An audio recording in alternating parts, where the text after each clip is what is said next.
It's time for the Daily Debrief. I'm Kevin Cirilli. Let's get right to it. President Biden says that he had a good talk with China's Xi Jinping, but he still thinks that Xi's a dictator.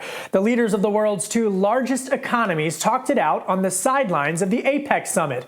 They met in a secret meeting room somewhere just outside of San Francisco on Wednesday, and it was an attempt to de-escalate rising tension between the two nations.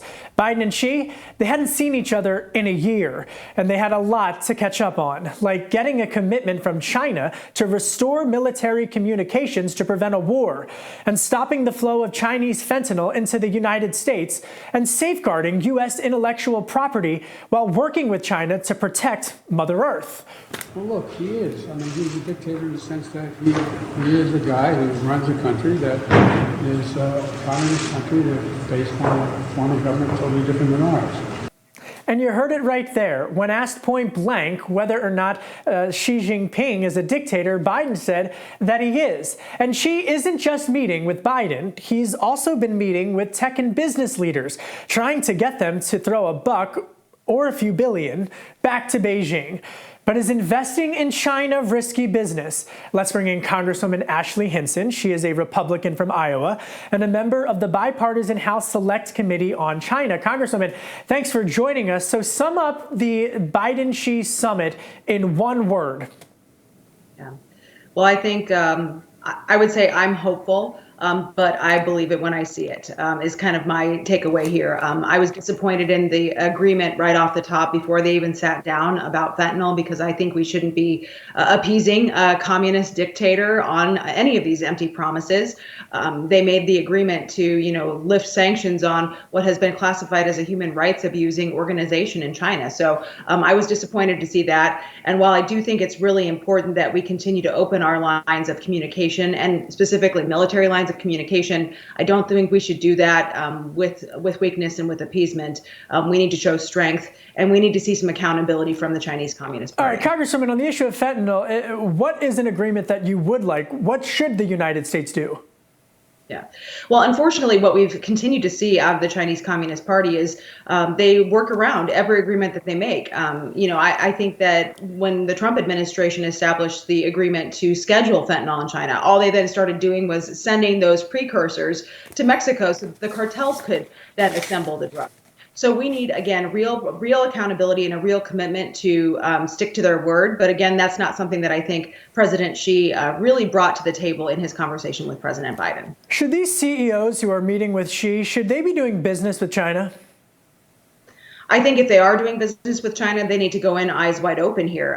The Chinese lie, cheat, and steal. They're stealing our intellectual property. They're stealing our jobs, and they have a plan to be the world economic superpower by 2049. They've been very, very public about that intention. And so I think anyone who is doing business with China and putting American capital at risk certainly needs to go in understanding that at any point, China could say, hey, you're out, we're freezing your assets.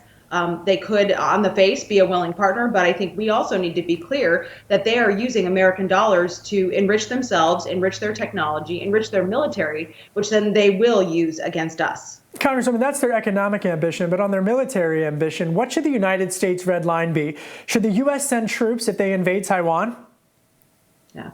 Well, I've been very clear in my support for Taiwan. I had a chance to meet with President Tsai Ing-wen when she was out in California. I think we should be standing with our allies around the world, whether it's Taiwan or whether it's Israel. I think we need to make sure we're standing firm in support for freedom-loving countries. Our select committee did send a letter to President Biden ahead of this meeting, laying out some things that we thought would be a good step forward in what he should be asking China. We should be saying no more military action in the South China Sea.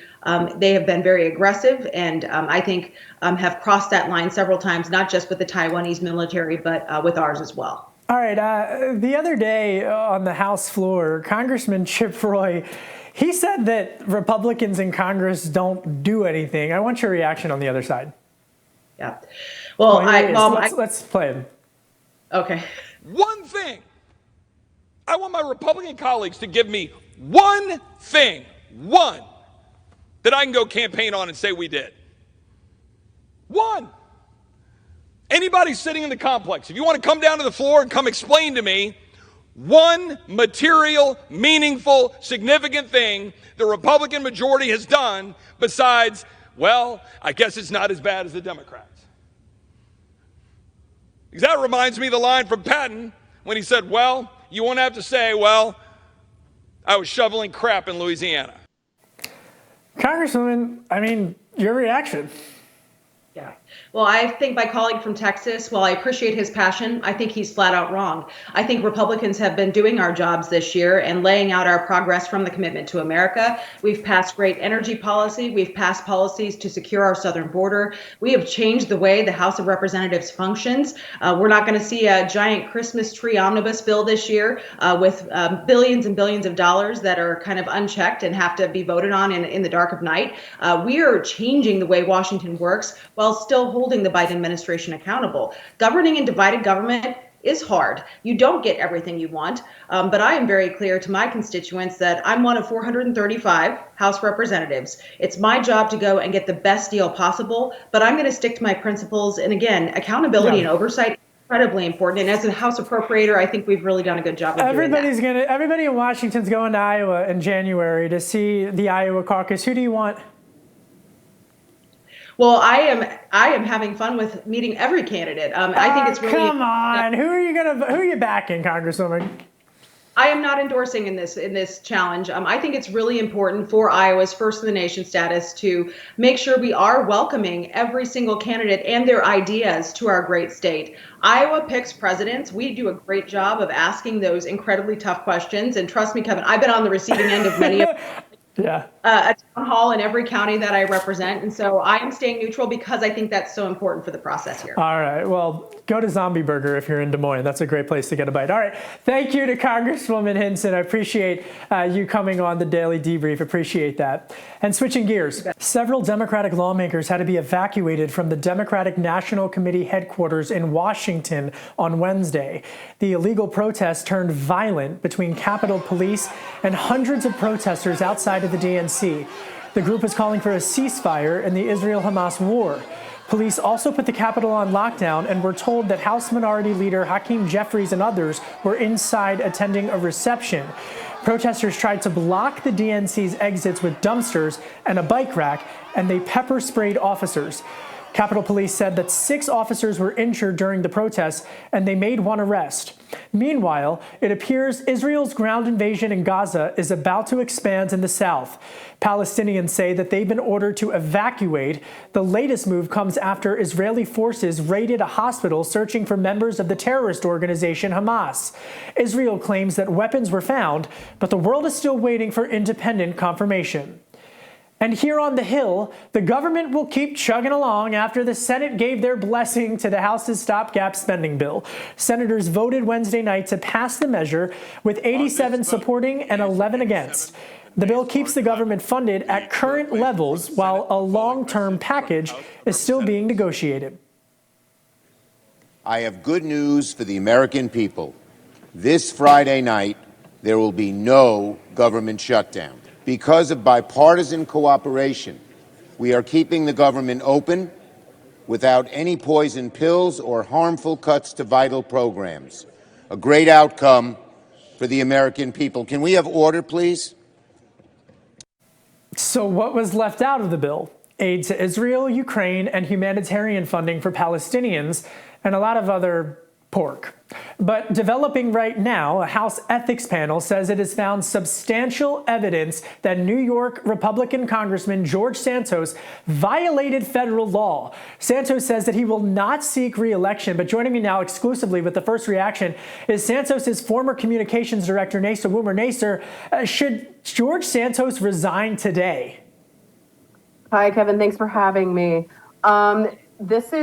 I'm just finally getting through the report itself. And I want to say, some of it shouldn't be shocking, but at the end of the day, this is very damning stuff. And I'm already seeing how there are several members of Congress who had either voted present or were unsure whether or not to expel him a week ago. And they're already changing their votes on this after the latest report that just came out. I mean, right now the House is not, and they've they've adjourned for Thanksgiving. And so I could see this already coming into play that he will be expelled after the Thanksgiving holiday. So there is a good chance that he will be expelled. But what do you think? I mean, you worked for him. Do you think he should be kicked out of Congress? I think he is unfit to serve 100%, but at the end of the day, I'm not a member of Congress, so it's not up to me to decide whether or not he should be expelled. But it's already looking like there are already Republicans that are flipping their votes to voting towards an expulsion. So we could be seeing him expelled even before his September 2024 court date. Take us inside of his congressional office right now. You worked on that team. You've been inside of their orbit, and you know better than anyone, perhaps, what Congressman Santos is thinking right now. Just take us inside. How do you think he's reacting to all of this? My best guess would be he's probably shutting down. He's already put out a tweet already, it was a dramatic tweet saying he will not do media and he wants to be left alone. But in that tweet, he also had said he will not be seeking re-election, which I think is, for the first time, that is a very, very clear sign that he's starting to see that things are not looking well for him. So I would probably say he's in hiding would be the best way to describe it, and probably only talking to, a few people, whether it's, his chief of staff or body man or his director of operations, we like to call him. All right, another a rough day for Congressman George Santos now is, again, that committee says that they found him violating federal law. Thank you to Naysa Woomer for joining us. Thank you. It's all systems a go for tech titan Elon Musk. On Wednesday, the Federal Aviation Administration gave Musk the green light for his Starship launch later this week. Starship will blast off from a SpaceX facility in South Texas. Starship is the largest spaceship ever built, and Musk says that it one day could help lead to settlement on Mars. And be sure to tune in to the final GOP presidential debate of the year on America's fastest growing cable news network, News Nation. SiriusXM's Megyn Kelly, News Nation's Elizabeth Vargas, and the Washington Free Beacon's Eliana Johnson will moderate live the primetime event from the University of Alabama as the candidates make their case to America on the only network for all America. The News Nation Republican primary debate live December 6th at 8 Eastern, 7 Central. That's it for today's Daily Debrief. I'm Kevin Cirilli. Be sure to come on back and like, share, and subscribe our YouTube page, The Hill, so you never miss any content. I'll see you back here soon at the crossroads of politics and policy.